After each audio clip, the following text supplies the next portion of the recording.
Other than that, though, Thanksgiving was fun, right? Yeah. Well, great Thanksgiving. I'm a little bummed I had to That. dip out and miss it, but I think it's wonderful, though, that you're not just kind of keeping it here in the studio, but trying to, actually get out there and practice with the skills. I feel genuine about the purpose and the mission and the idea of violence only starts when the conversation ends. Mm-hmm. And we're getting dangerously close to that as a society where we can't talk. There are certain things that are too important or too controversial to be able to have the conversation about. And if you can't have it in pub, or if you can't even have those conversations with your family or the people that are closest to you, the people that you love, that you have that innate desire to make sure that their well-being is taken care of. Mm-hmm. If you can't have those conversations with that person, we can never have these conversations on a massive scale. Yeah, exactly. On a country-wide level. So I believe in the idea of lifting where you are and trying to have those kind of conversations in my immediate circle of influence. So tell us how that went. So, yeah, we just had Thanksgiving. These episodes will come out later than that, but Thanksgiving was this week. Mm-hmm. And I had the idea that I would bring a somewhat controversial topic to the Thanksgiving dinner. And for the context here, for the most part, our family is conservative. We're red pill based.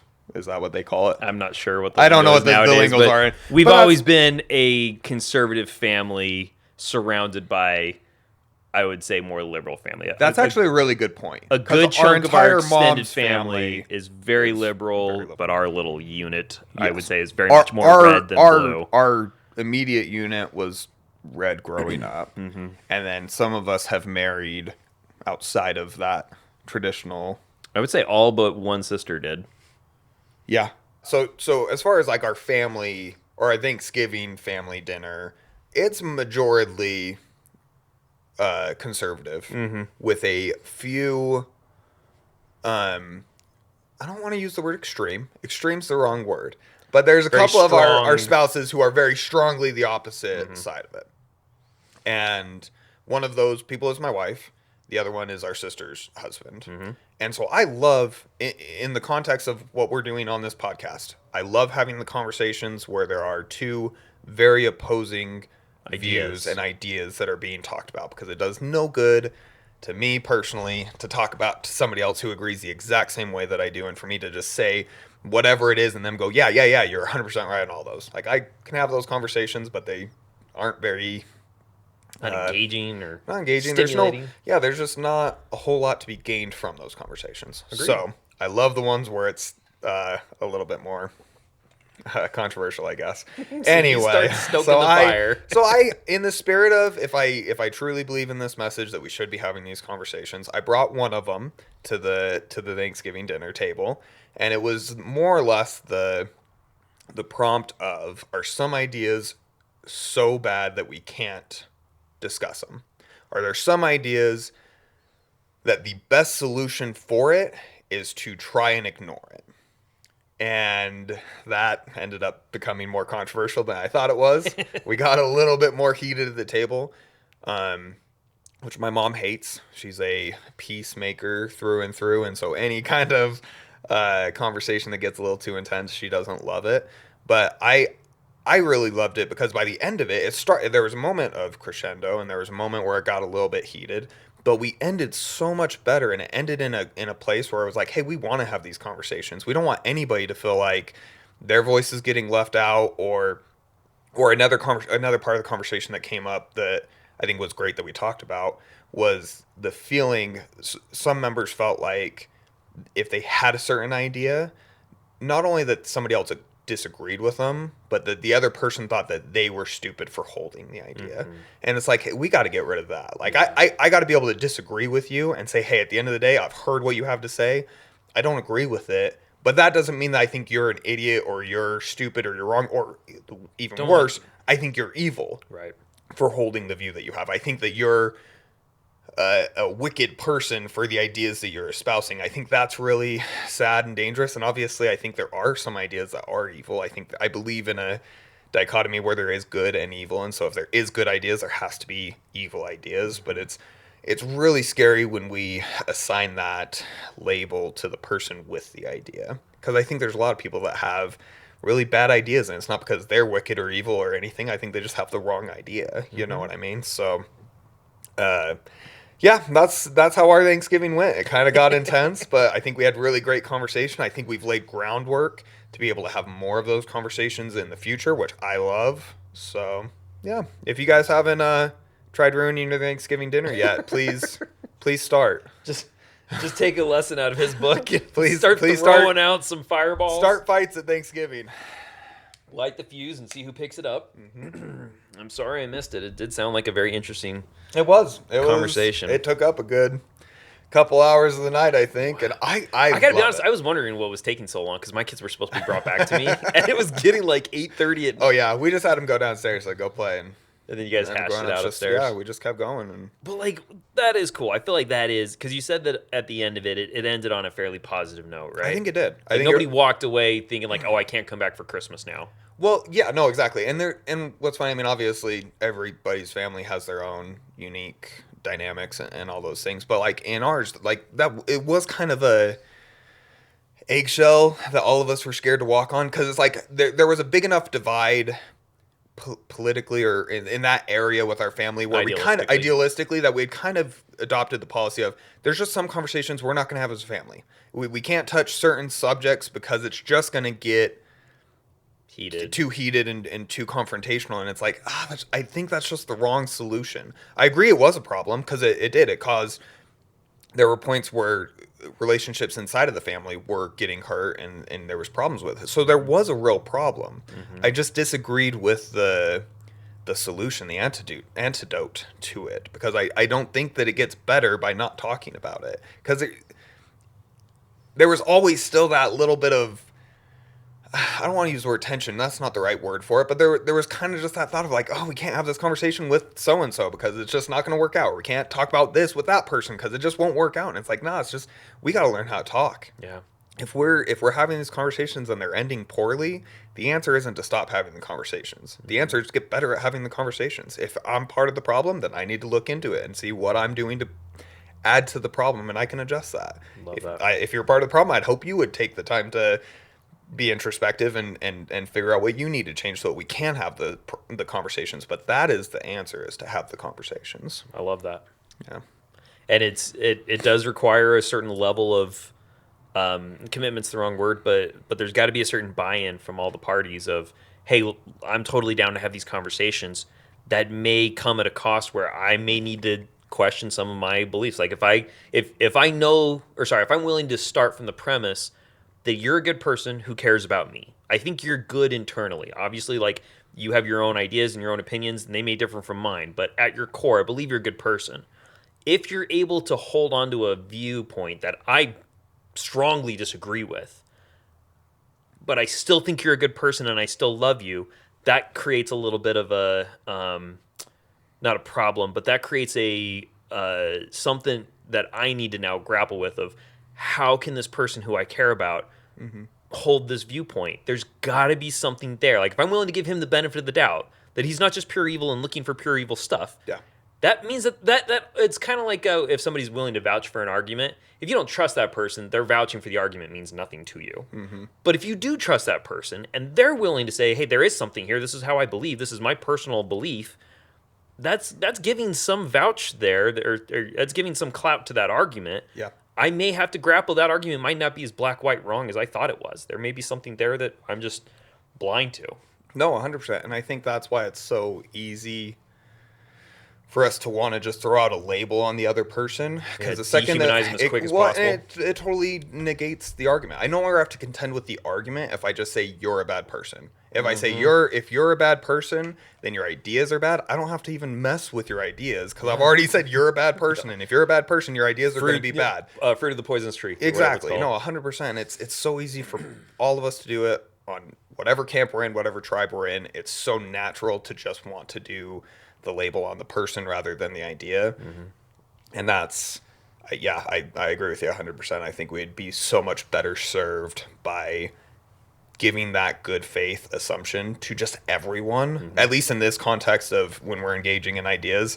If you say something that I disagree with, I'm going to assume that you genuinely believe that, and there's logical reasons or for your life why that makes sense to you. I clearly have different experiences, so I don't see it that way, but I at least have to be open to the idea of the conversation rather than just saying, I don't like a gut reaction. I didn't like what you said. Therefore, you're a bad Therefore it's person. wrong, And yep. yeah, therefore it's wrong. You're wrong. Conversations Because over. I know you're wrong. Exactly. Yep. Why Because I know you're wrong. Because I know you're wrong. Yep. 100%. I'm glad though that like the Thanksgiving thing where people are forced to sit around a table and spend time together and toss ideas back and forth. I'm so glad that it's followed so closely by a season that is supposed to be the spirit of perpetual hope, Yeah. right? Like you're supposed to be Follow it up with something. Yeah, you got to follow it with something happy and good, and the idea of giving just to give, and this whole Christmas season. So Yeah. at least it's got that backing it up real quickly, and hopefully if there was anything that was a little too shattering with Thanksgiving, that Gets it can be fixed, quickly can be repaired. healed. Yeah, Yeah. No, 100%. yeah. Well, on the spirit of controversial topics that can get a little heated, I loved the conversation we were having last time. Me too. I definitely want to. We had debated whether or not we're switching up what we're talking about because of the Thanksgiving The holiday seasons. conversation, but I really wanted to finish the conversation because I think there's a lot that we didn't get into with that last episode that I would still love to dig into in the broad conversation of, is the church harmful?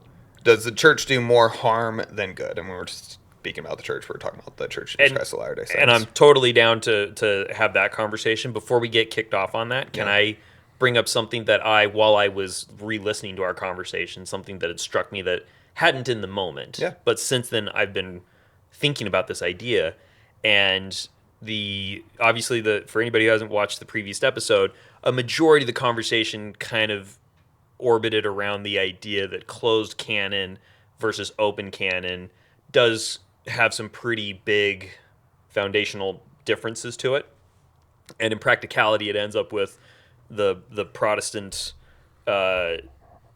ideal, or sorry, the Protestant theology having a bunch of different denominations. That's where all these different denominations come from, is because they only can work with what's been given, right? They don't believe in further open communication or revelation.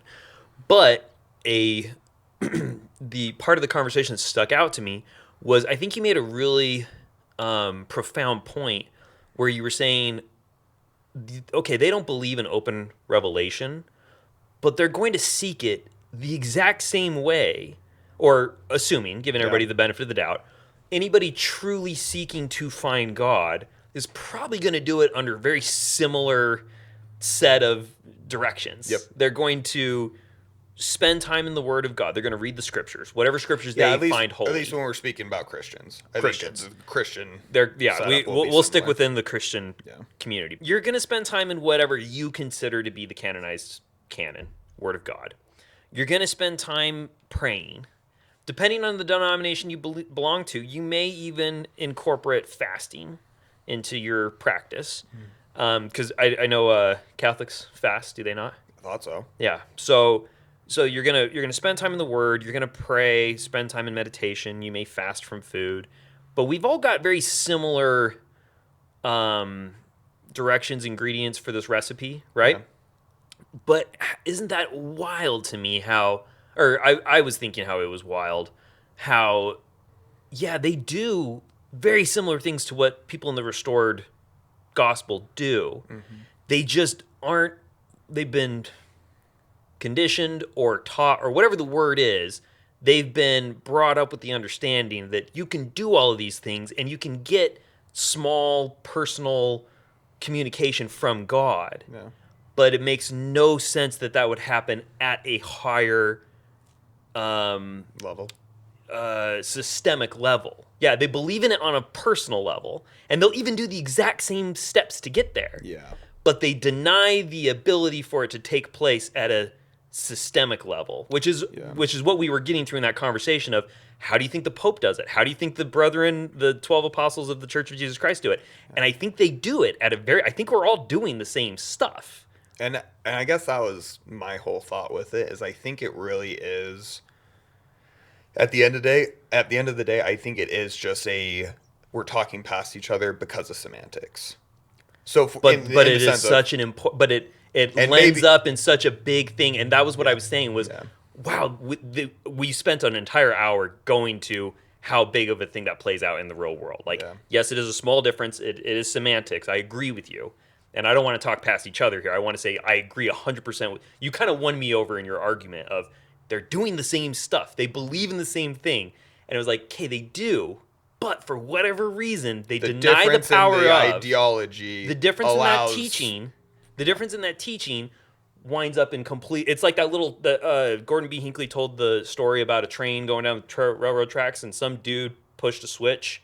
Do you remember that story? no, It's the story of a train leaving somewhere on the East Coast and trying to get to Chicago. Or no, it was leaving Chicago, sounded a lot headed like an east. Uchtdorf plane talk. This is before Dorf's time. You got to be old. You got to be in your late 30s to remember this story. But it's a story of a train leaving Chicago, headed to the East Coast, and because of a little switch that got flipped on the railroad tracks, part of the car made it north up to New York, and the other part of it, the baggage car, ended up going south down towards Florida. Because that tiny little switch, they ended up in completely different regions of the country. Yeah, That little difference of you can pray, God will answer you, that's fine, but he doesn't do it for the church. He'll do it for individuals, but he won't do it for his church. yeah, That's the tiny little switch between closed canon and open canon. And fast forward a couple hundred years in practicality of how that plays out, you've now got a Protestant, which is a Reformation to the Catholic Church. Started the right. Catholic Church, you have the first Protestant Reformation. Reformation, and it opens it up for what we claim to be like the second Reformation, which is where Joseph Smith came out of Protestants. Protestants. I still haven't figured out how to say that word. He comes out of that, and he ends up with the restored gospel.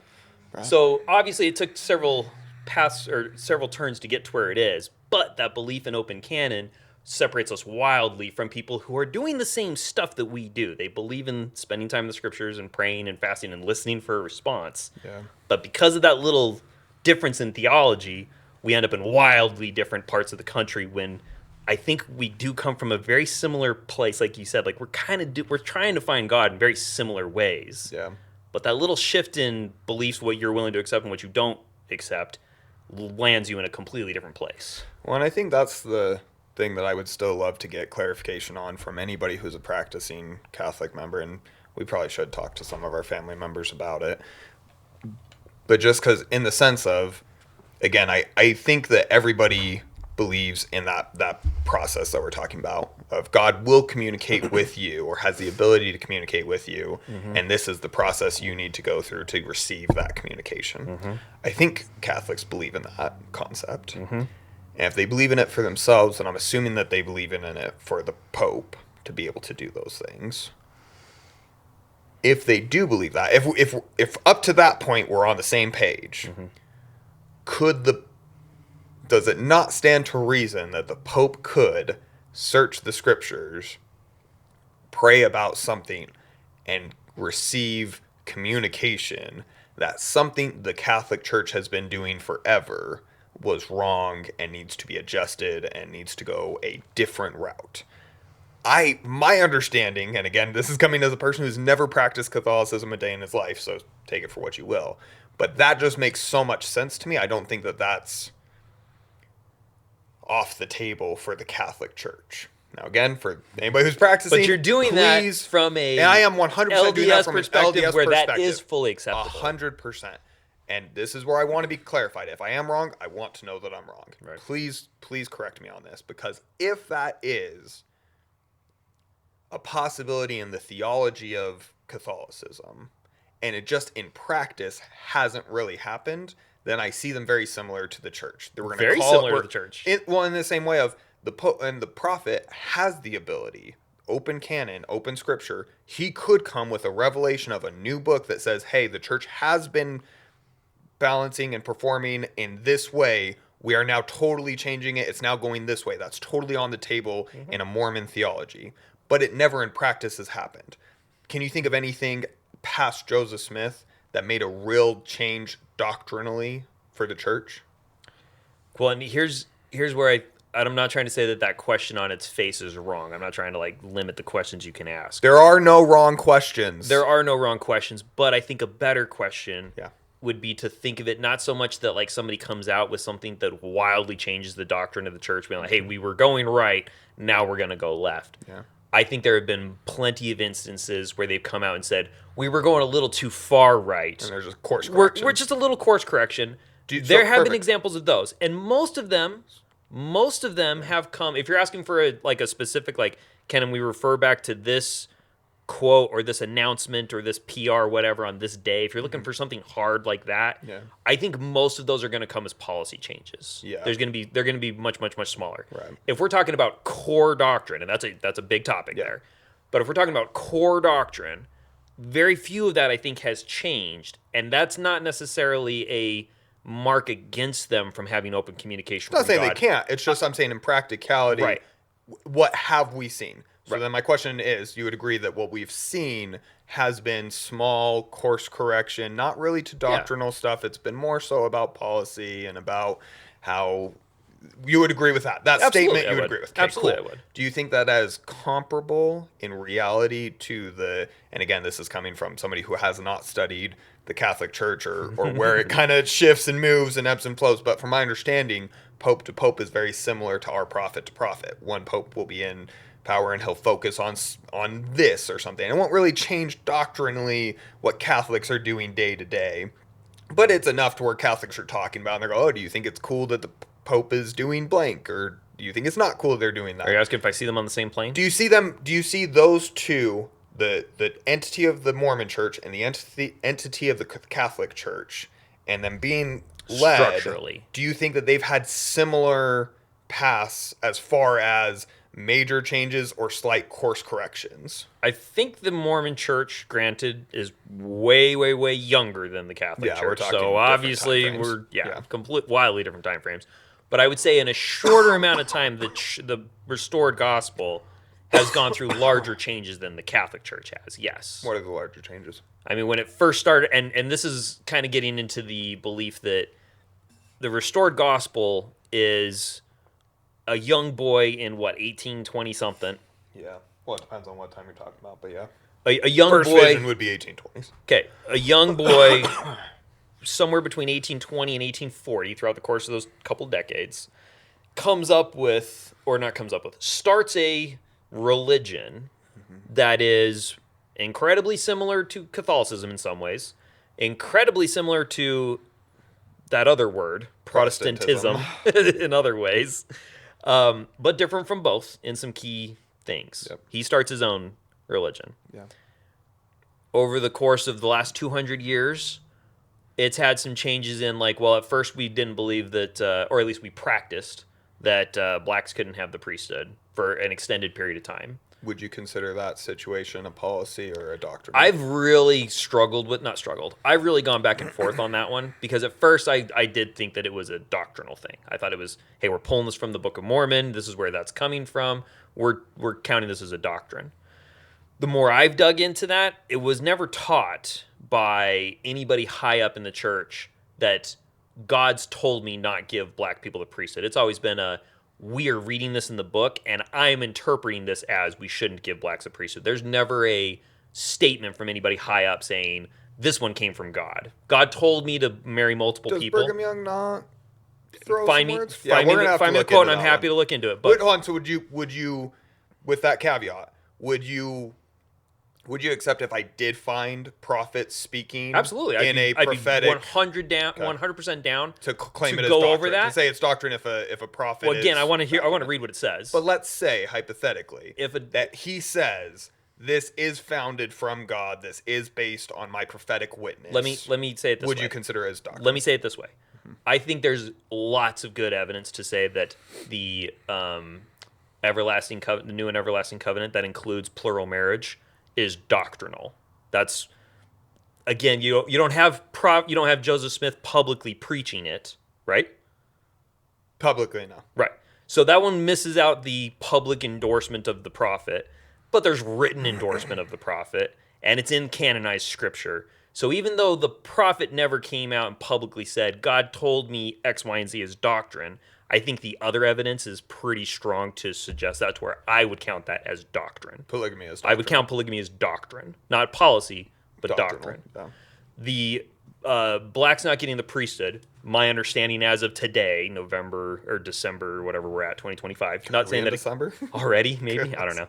Not saying this can't change, but as of right now, my understanding of it is kind of the opposite. It had a lot of public announcements of endorsements. I think it was said from the pulpit quite a bit. Yeah. I don't think there ever was any kind of revelation or like God told us not to do it. I think it was a lot of influence of the culture and the times where they were like, I don't think we should give blacks the priesthood.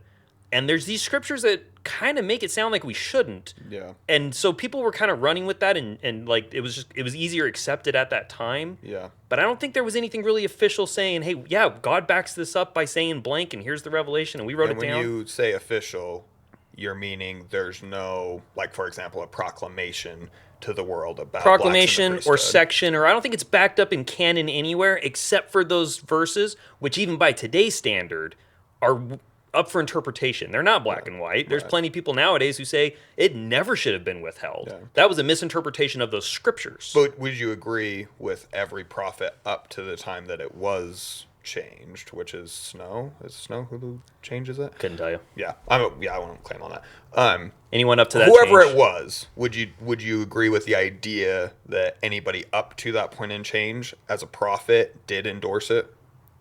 See, now you're asking me, and I didn't even know who the president was at the time of the change. I still don't. So I certainly don't know every prophet up to that change. I'm just asking what your thought is. I'm not willing to say I think every prophet up to that point believed that. You don't think that they did? I'm not willing to say that. Right. I'm not asking you for the You're asking. When you're we're asking talking my about opinion. truth, My I'm not opinion asking is I for don't know. you to give me the truth. I know that you haven't looked into it.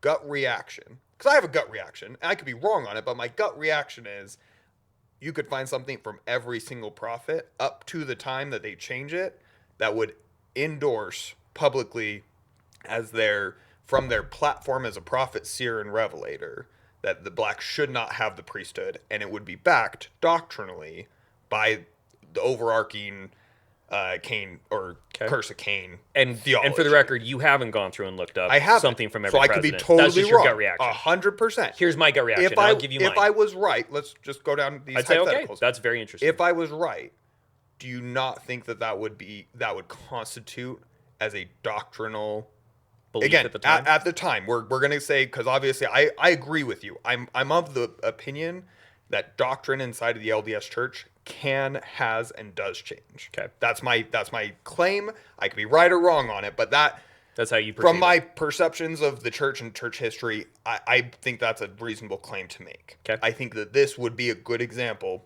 of a doctrinal change. I don't think that this was taught as policy by the leaders of the day. Cool. So then it just becomes a conversation of, is public endorsement enough to make it doctrine? Well, how do you define doctrine? Because there's going to be some things that we are going to say, if there's not controversy behind it, we will say things are doctrine. And we will use prophets not coming out with a proclamation, not writing a new Book of Mormon to put it in there, but just them saying from the pulpit, I give my solemn witness as a prophet of God, blank kind of statements. Mm-hmm. Or whatever it is, if it's a non-controversial, that's my frustration when we talk about doctrinal topics is it depends on the controversy of the subject, whether we're going to call it doctrine and what we're going to use to define it as doctrine. Because again, for them saying, I believe in Christ, I'm going to throw out a prophetic witness of Christ. They do have a proclamation, I think, called the Christ. But there's lots of, even without that, I think it would be very easy to say the doctrine of the church is blank. And I think you could point to all the times that they've said from the pulpit without the exact words of God saw me last night and he said to my face, blank, blank, blank. He would just say it in the way that he says that from the pulpit. And we would take that as words from a prophet, whether from the voice of me or my servant, it's the same. So that's kind of my frustration. Quick side note on that one, because I've done a little bit of wrestling with that phrase as well for a very long time, for the record, way before we ever started podcasting. That phrase, I think, gets misused a lot, whether by my mouth or the voice of my prophets. It is the same. and I've reread the section where he says that. It's in the D&C.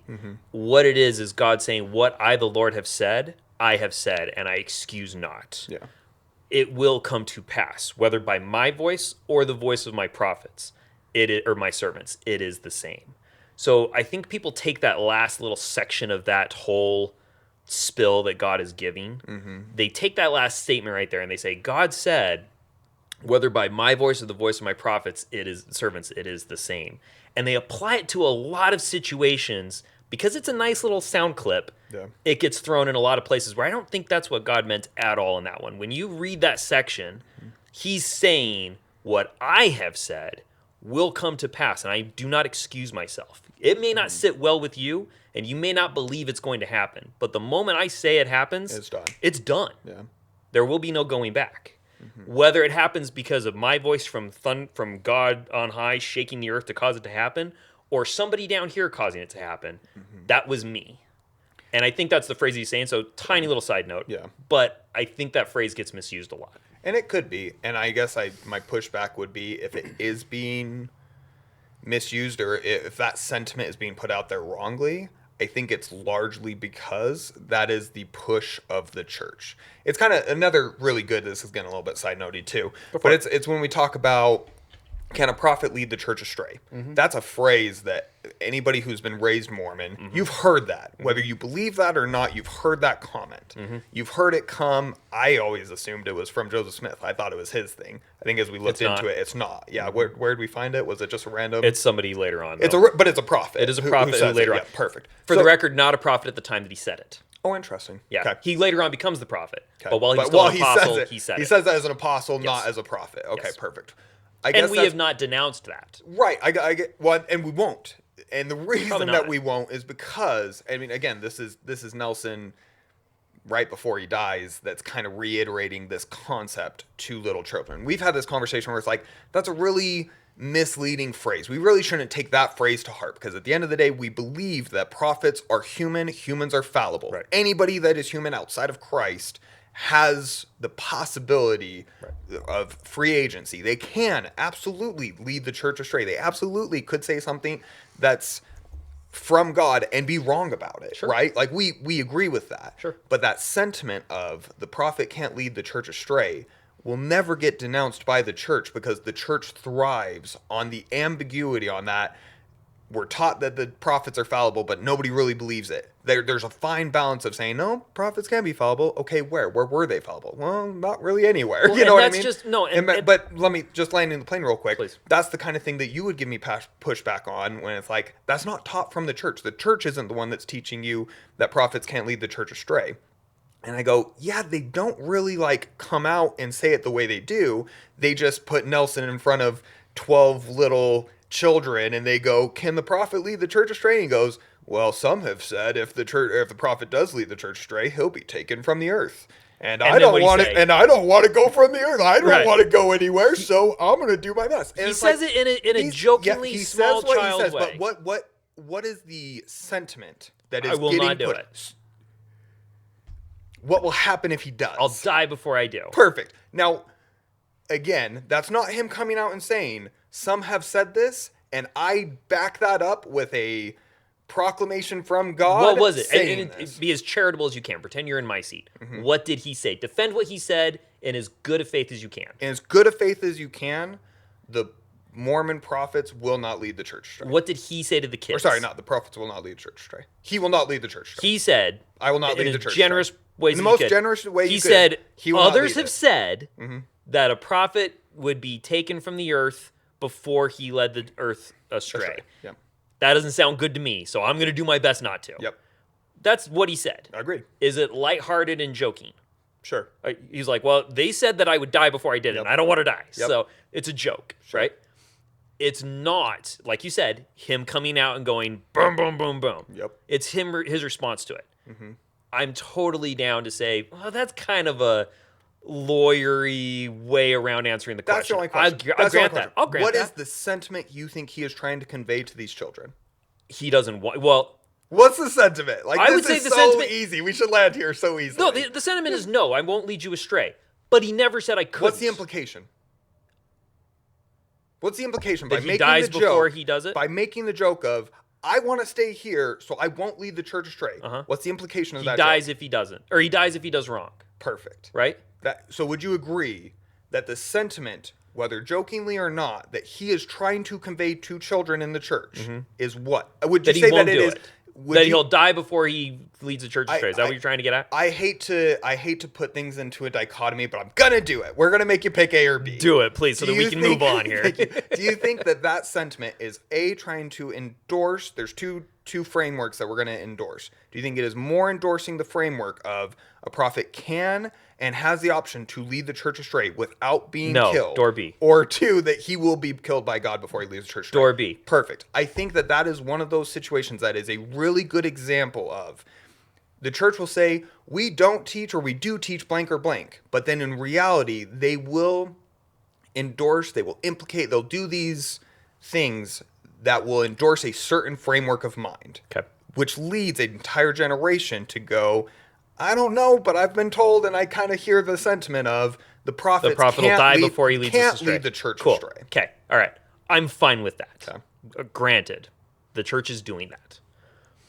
Can I add some context around that? Sure. Okay. Who was he speaking to in that video? Children. Okay. Children that, would you say, are the age group where they probably believe in Santa Claus? They looked like, baptismal age. Yeah, so I don't 10 know. and younger probably. I would assume. Right? Do you give really in-depth conversations and answers to that level of a child? No. No. So would that response be an appropriate response to a person of that age group with some other type of topic that I agree with you, has layers to it, has complexities? You're going to have to be mature to understand this conversation. Were they of the age group where you probably would give them a more simplistic, even if it's leaving out the details? Do you feel like that was an appropriate response to that age group? No. You don't feel like it was? No. Okay. And I'll tell you, and we can get into why, because this is perfect that segue is into fine the with me. conversation that I'm having. Go ahead. So I guess let me premise what I would say is my biggest concern with the church when we're talking about whether the church is harmful or good. Okay. And this is a perfect segue for it. I think one of the biggest dangers with the LDS Church specifically is because there is this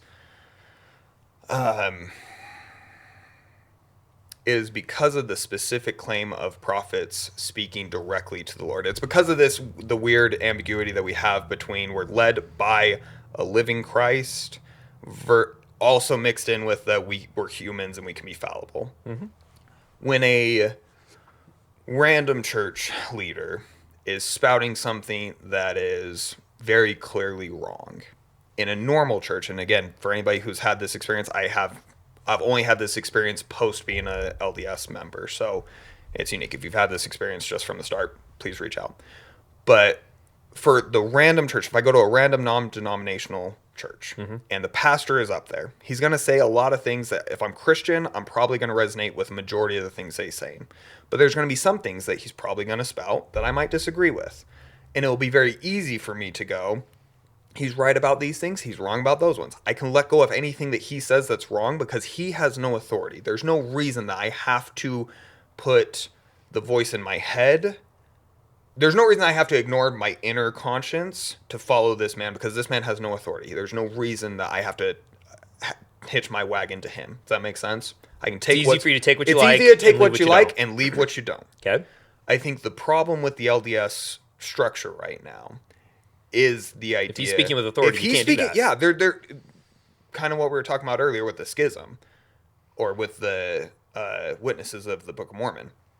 If the truth claims of the church are true, we have stronger truth claims than most churches out there. Maybe I don't know. Maybe Islam has similar kind of strong, bold claims, but it's not just hey, we have a book that has some good stuff in it, like take what you can from it, leave what you don't. It's like, no, this is a gift from God. This is one we're led by the living Christ. Yeah. If you're trying to be following Christ, this is his there's other church. churches that are going to have some good out there, but there's no church out there that is going to be getting led by Christ. Yep, agreed. Perfect. So in that dichotomy, in that kind of setup, if the prophet who is in direct contact with God is being led by God. And specifically, if I'm buying into the idea that he can't lead me astray because he'll be Killed if he God will does. take him out if he does. That gives that's a big claim and a Mm-hmm. big truth claim to say, regardless of what this guy says and regardless of how I feel about it, That's true. I need to be hitching my wagon to him. Mm-hmm.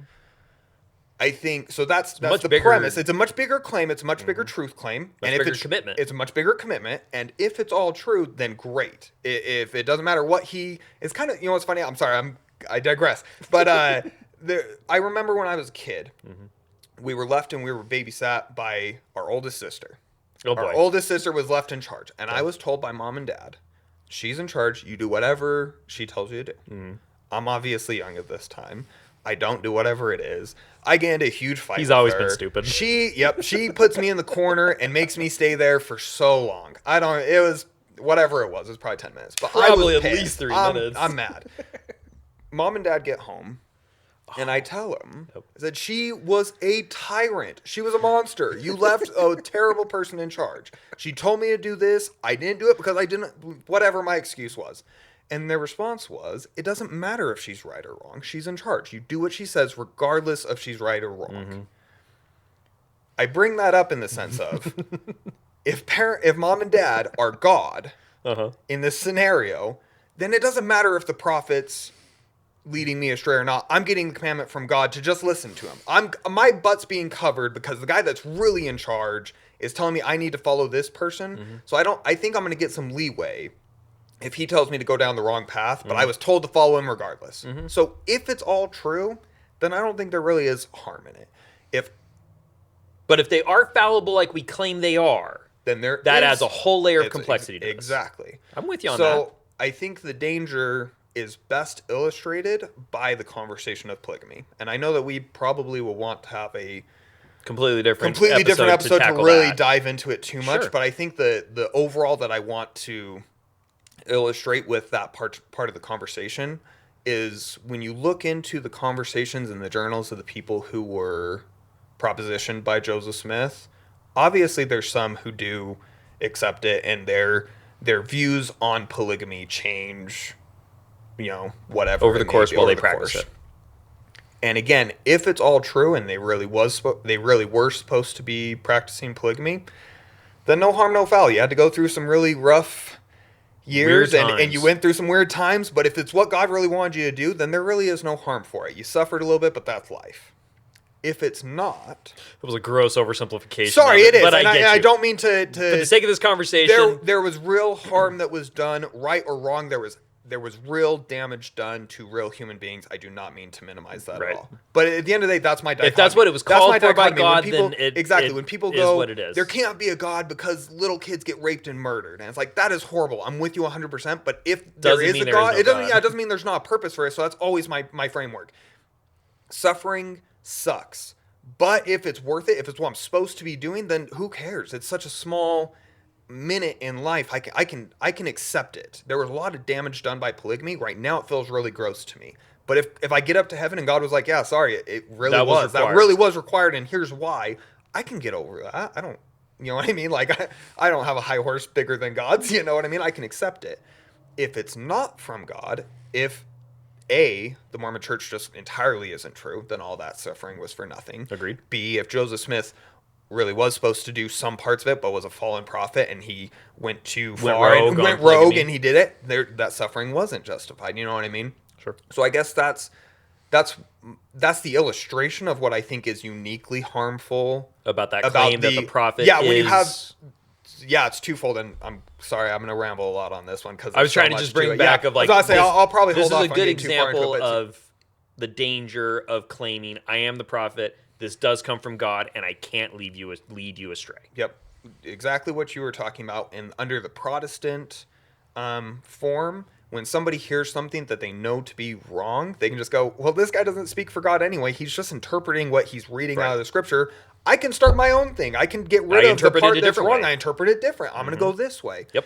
In the Mormon church, I agree with you. It's harder to do that because there's a bigger truth claim about who the prophet is, what he who's can really do, in charge, and what he will do, and who's really in charge, who's really speaking when the prophet speaks. And that's why I think that phrase gets used the way that it does, because we are taught to think in that way, that when the prophet, I mean, this gets thrown out there a lot, that when the prophet speaks, the controversy is ended. Yep. Yeah, the conversation's over. Right. They do have that authority to speak, not just in the best idea of what they think God wants them to do, but Right. they are speaking for God. Right. And that's why there's a lot of ambiguity left of, well, when you got that revelation, how did you get? Did you get it the same way I got it, where I just prayed and I got my answer and I could be totally right or totally wrong? Or did you have a face-to-face conversation? And they'll never answer that because they want that ambiguity of, we're never going to make that claim, because then if we make that super strong claim and we end up being wrong on something, it shatters our problem, or our program we have going on here. But we also don't want to. It's something more than just this. You know what I mean? Like they speak. You just painted one side of that coin. Let me show you the other side of the coin from my perspective, because I agree with what you just said. So first, they have to be very careful before we about. Get there, would you agree with the overall concept of there is a? I don't want to use the word danger. Danger seems a little bit extreme. There's a higher level of responsibility if you're going to pick up that claim. With our 100%. specific truth claim, 100%. Create a different problem than other churches would have with. And what you just said, I agree with. If they are going to claim that this is coming from Christ, this is not my will, this is God's will, here's the mouthpiece, they have to be insanely careful with those claims, because if it turns out they're wrong, they're in trouble, right? Yeah. 100% agree with you on that coin. The other side to that coin is something that I bring up all the time, and you roll your eyes at me. Well, hold, let me get ready. Right? I'm ready. I always say, well, did they say God has told me in a revelation of blankety, blankety, blank? And you go, oh, there's so few times where they say it like that. Mm-hmm. Exactly. They have to be so careful of what they're claiming God told them. Mm-hmm. That phrase, I think, is an incredibly important piece of the pie. Would you agree that there is some doctrine out there that does not have the disclaimer of that exact God came to me and said blank, blank, blank? I can't think of any off the top of my head. Again, we're just talking. I think it's possible. Gut claim, real quick. Would you agree there are some things that you would constitute as doctrine that do not have the disclaimer? Sure. Yes, I'm fine with that one. Okay, yep. That's what really matters for the sake of the conversation. We nailed it down.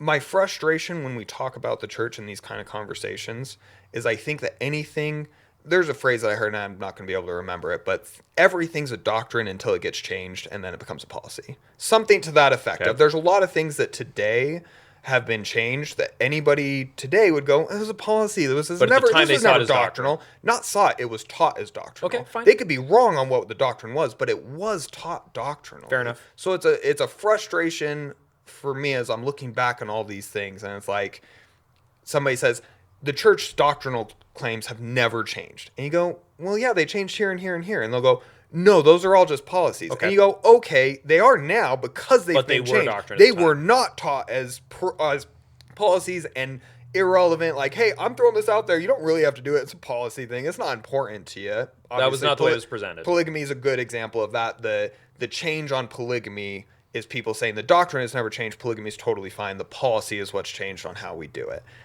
There's a lot of conversation to get into there. Maybe that's a hard example to use because we'd have to get a lot into it. But maybe an easier one is the what's it called? The garment change. Okay, that's one that change? Just like in the what's it called, the style, the like the way it's actually physically the shaped. Way that it's changed and those things. That's one of those things that I think there were people who spoke on that topic in a doctrinal sense. They were not talking about this as, hey, this is totally irrelevant. Right now we're doing it this way, but this is all policy. This could all change. The doctrinal part is blank. Sure. It wasn't taught that way. It was taught as the whole thing, this whole package. This is all doctrinal. This is all relevant. And as it changes, people go, it's policy. And then the other people go, well, no, I spent 40 years of my life being told this is not policy. This is doctrinal. So I think there's... And finish your point, though. Where's the problem in this? My big problem, just to fully wrap back into it, I think is in the truth claim that, again, depending on what they're pushing, maybe there is no problem with them being wrong. The style of your garment, I don't think that one. There might be people who have lived under that policy or doctrine, and they might have a problem because they gave the sacrifice and now they're being told that the sacrifice wasn't what you relevant thought it or was. wasn't what you thought it was, and so there's a problem for them. I never wore garments, so it's not a problem for me. But the bigger the concept danger, the of bigger it's concept a package of here, and there's- then we found out it's just a policy. well, the bigger problem is the truth claim of the church having a man who is speaking for God, not interpreting, not doing his best, but is speaking for God, sets the ground for people to do things that they wouldn't otherwise do. And if all the truth claims of the church are right, then again, I stand by it. There might be harm that's done, but it's irrelevant in the end game. You're getting to heaven. That's what matters. If you had to suffer here on earth, so be it. If it's wrong, or if any part of it is wrong, then that suffering wasn't done in God's name, and that is a problem. I think if polygamy was never supposed to be performed, and the people who were hurt by that, I think is a way bigger victory for Satan than somebody using the term Mormon instead of Church of Jesus Christ of Latter-day well, Saints. yeah, obviously. Right. So Well, that's we're what I'm talking saying. about sexual if we're talking about misuse of power, and that's- the other one's a title. So I agree with you 1,000%. But that's my point of, if all these things are true, they might look gross, they might feel weird, but there really isn't a problem. Because at the end of the day, if God really did tell the Israelites to go and go to Wipe out the kill entire nation, children, flocks, all of it, if that's really what God wanted to do, it sounds gross. I don't like hearing it, but if that's what God wants to do, who am I to say? I don't think he did. I think that's something that got into the Bible and was tweaked by man. I think there's some truth there that got tweaked by man. I do not believe that God ever endorsed that particular concept. Okay. If he did, there's no harm with all those people getting killed. If he didn't, there was huge harm. There was a great victory for Satan in that moment. I think polygamy is the same illustration of that, and I think that is uniquely possible in situations where somebody is claiming To speak for God. is claiming a bigger. I mean, that's a cult. When we're talking about cults, the reason a cult is so dangerous because every cult leader is claiming some kind of usually defined superior authority. I'm going to ask you to do something that gut reaction you're not going to want to do, but you have to do it anyway because I have blank claim. Got it. That is a danger. I think that's why cults are dangerous, is because if you can get, at the end of the day, people are stupid. We are. We buy into the reality that not every cult out there is true.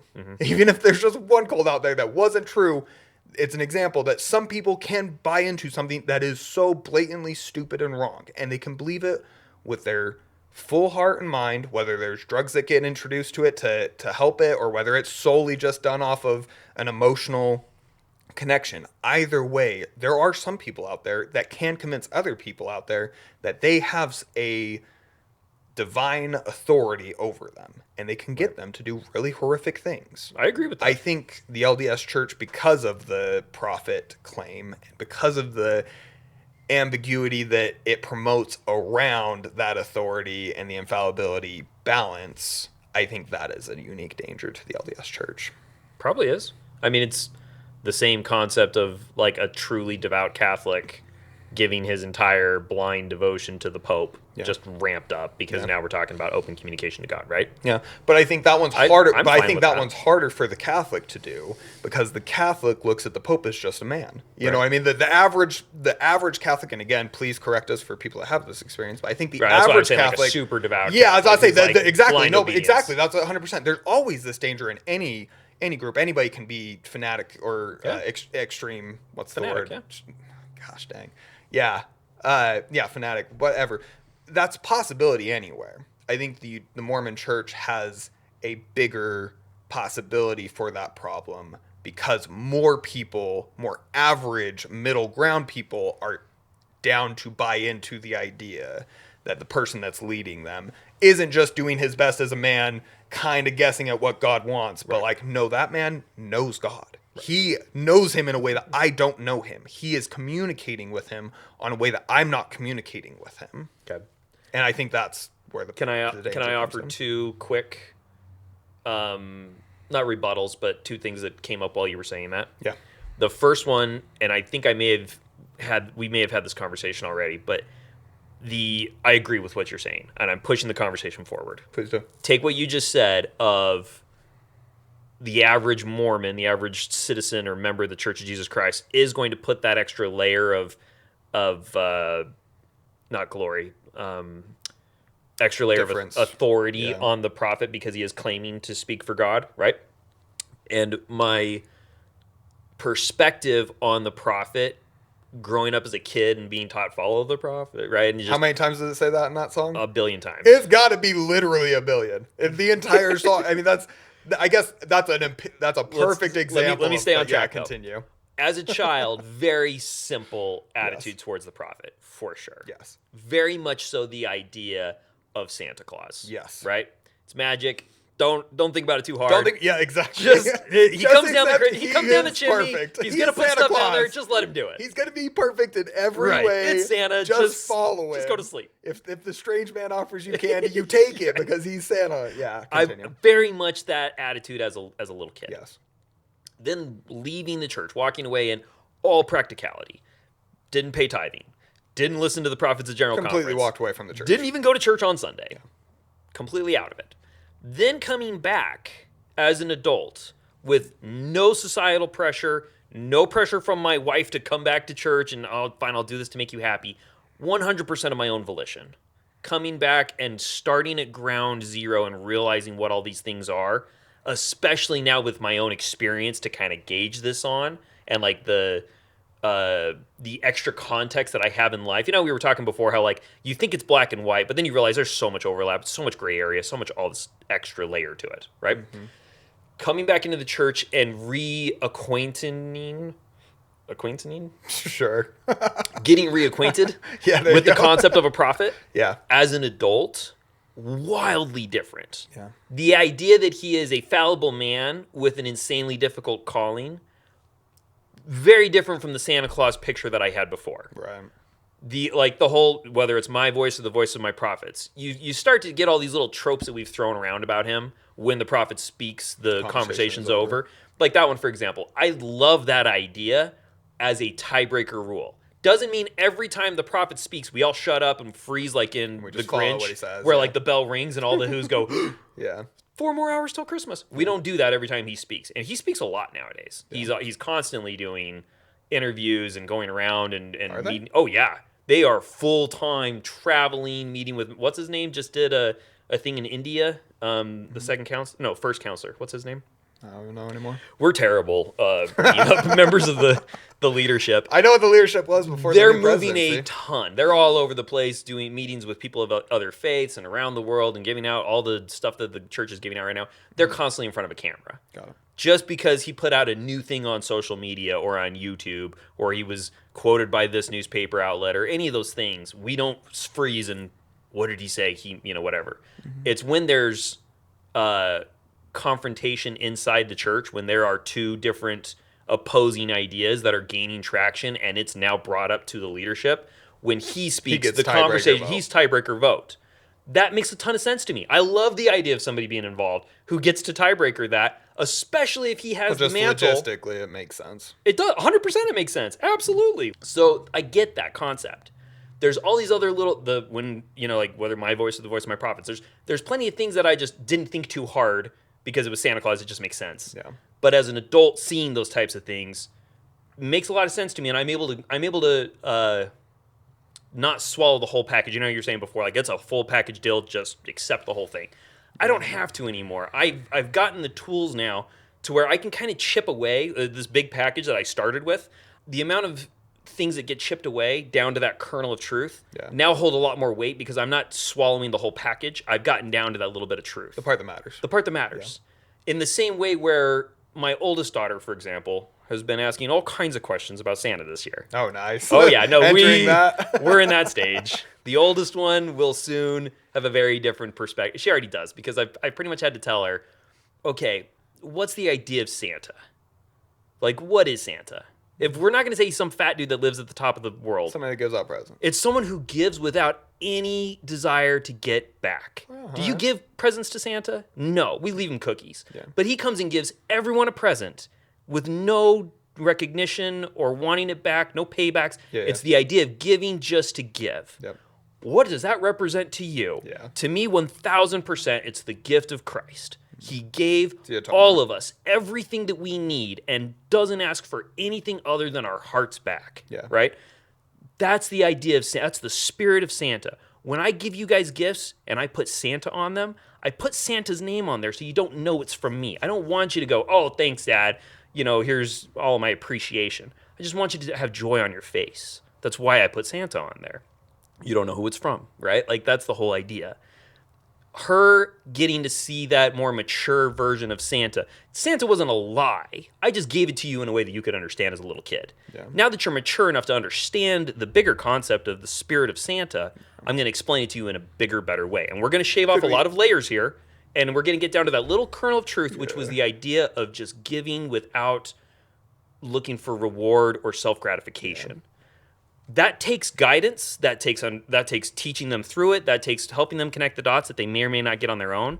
But I ended up with a much smaller, very different kernel of truth than what they accepted as Santa earlier. Yeah. So when you were saying this whole, I think it was a doctrine all up until it wasn't, and it's now a policy, to me, while I understand that, and that makes total sense to me, that kind of is what I would expect in a church where they get whatever they get from God, and they go, hey, we just got this new revelation from God.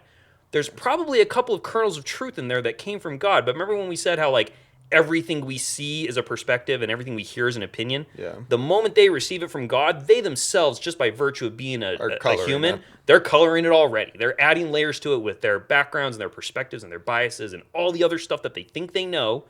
They're already packaging stuff around it. Yeah. To receive it from the prophet is not a simple, well, the prophet said boom, boom, boom, and so now I don't have to put any effort of my own to figure out the truth. He said these things, and we just keep it at face value. Mm-hmm. As an adult now coming back into the church, I see everything as, where's the kernel in it? How do I peel things off?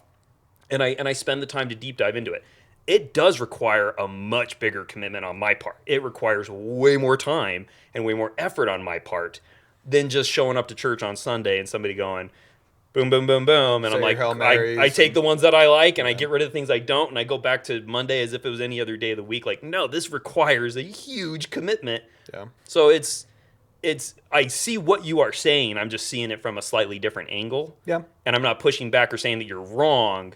I'm just saying this is kind of how it presents itself to me. That's fair. And I think, again, what we were saying earlier, there's always going to be the exceptions to the rule. I think, the rule for Catholics is that the majority of them aren't going to put too much weight on what the Pope says because they believe he's fallible. Mm-hmm. There might be the extremists on the edge who are going to go real diehard, and the Pope says tomorrow, whatever it is, they're just going to go super into it. Mm-hmm. I think Mormons are just the other side of that coin, where there for sure are. After having these conversations with you, after having them with our brother-in-law, it's become clear to me that there are a lot more people out there who are willing to go, I know the prophet is fallible. I know that just because he says something does not mean that is God's word or God's will or whatever it is. And I'm going to double check everything that he says. I'm going to really put in the work to make sure that I know that I'm doing God's will regardless of what the prophet says. I think that's an exception, not the rule. I could be wrong. I would love to get a lot of feedback on this. I would love to hear more Mormons' perspective on this, on what they think about the prophet and how much weight they We should do a poll for anyone who claims to accept the prophet and say, of those of you who sustain the prophet as a prophet, how many of you swallow everything he says wholesale? How many of you guys are super skeptical and don't believe he's speaking for God? And how many of you guys verify it on your own? Yeah. I absolutely would love to get feedback on this kind of stuff and get people's personal experiences, because I think the way that I'm viewing this is largely off of... I think the best indicator of what a religion wants its members to believe is how they teach the children. Okay. I think that's a good, because again, we talk about it all the time. If I'm trying to convey a message, talk to me as if I'm a child. Give me your simplest, most basic. Explain it simply. Yeah, explain it simply. I think that's a good way to know what people are really trying to teach is by what they teach the children. I think... Obviously, the word indoctrination has kind of a negative context around it, but at the end of the day, we all indoctrinate everybody. If you have children, you are indoctrinating your children with your worldview. That's just what That's what parenting is. So it's not necessarily that the word itself is a bad thing, but there absolutely is indoctrination with the children in the LDS Church. If you grow up in the church, the indoctrination that they push is follow the prophet. He knows the way. It is the prophet will be taken away from the earth before he can lead the church astray. There's a lot of push to. They want the groundwork to be that no context, don't ask questions, don't think about it too hard, just follow the church, and the church is the prophet. I think I would push back on that part. I would rephrase it because I don't. They do I would say follow the prophet. Holy Ghost. I would They say- do say follow the Holy Ghost. They also say follow Christ. This is not saying that there is they only push. Sorry, the way you were following phrasing the it made it prophet. I sound don't like mean that. blind allegiance to the don't- prophet. And I think don't- they do. I think this is my claim. We could disagree on this. I think that absolutely is what is pushed to the children, is that all of the prophets are as cool as Nephi and Helaman. They're all that pure in your heart. I think the way they teach Joseph Smith is a prime example of that. There is so much more, whether he's a true prophet or not, there is so much more to his story than you will Than what the ever kids be get taught. told, for sure. Even older adults will not get taught the fuller context. And maybe I shouldn't make that claim because I've spent way less time in a LDS church as an adult than I have as a kid. So maybe I shouldn't. And if you've been getting some real good context on Joseph Smith history, then I would love to hear it. I have a hard time believe that they're teaching it. I but would could submit be wrong. social media does a plenty good job. Anybody who wants to know, Social it media is not the church. wildly open out there. Hold Social on. media is not the church. Hold My on, claim, hold on. my claim is the church, as an entity, as an organization, will push a no context, simplistic view of prophets in general. That's my claim. Okay.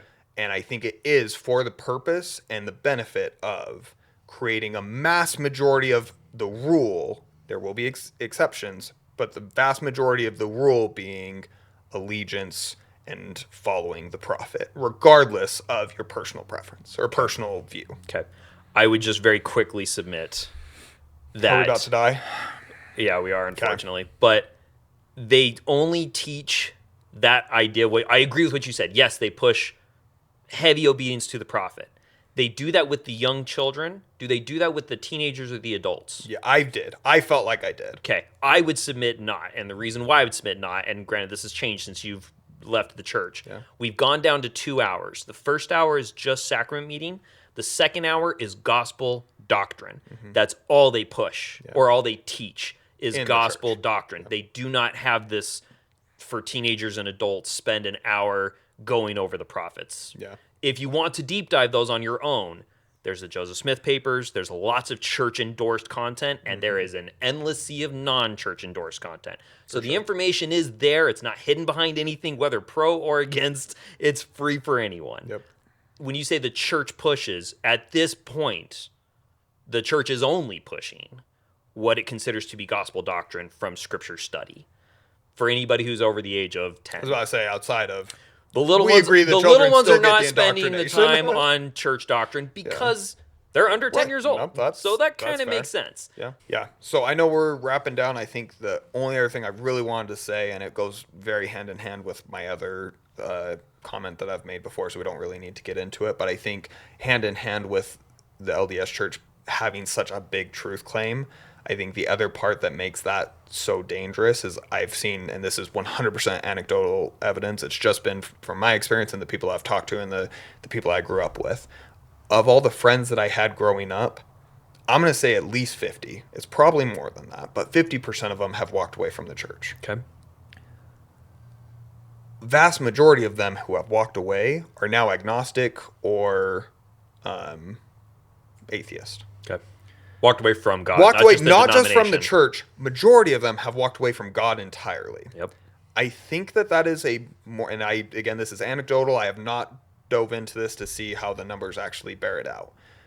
But it feels like that is a more unique Mormon experience versus the Catholic who goes, I just really didn't like the Catholic. They just go to Protestantism, or the Protestantism who doesn't like his one. He just goes to the other one. But very few of them seem to walk away from God.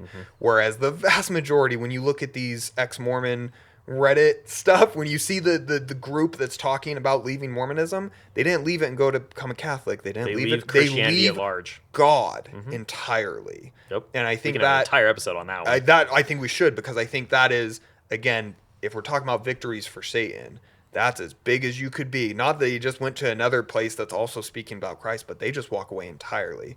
And I think that is largely due to the truth claim being so big. So when there's something that challenges that truth claim, it's like, well, if I've already been taught everybody else is already wrong, if these guys are also wrong, then there just is nothing, because you've been raised with such the dichotomy that's like, hey, this is it. And if you find something that says this isn't it anymore, then it's like, well, I don't even need to go anywhere else. They're all wrong. You know what I mean? And I think that's hand in hand with the bigger your truth claim, the harder the fall that comes from that problem. And again, if it's all true, then it is just it's a casualty of war, and it is what it is, and it just there's a full conversation there. Subject for next week. Yeah, I love it, because I think let's jump on that, because I think there is something to that. Do you think I'm right, just from your anecdotal? I think your observance is correct, and I think the reasoning for that is a lot bigger than either one of us yet can to be say. Explored. Yeah, it absolutely has to be explored. But there is I think that observation problem, is there. Yes, cool. I'd love to talk about it. Let's get into it. Let's do it then.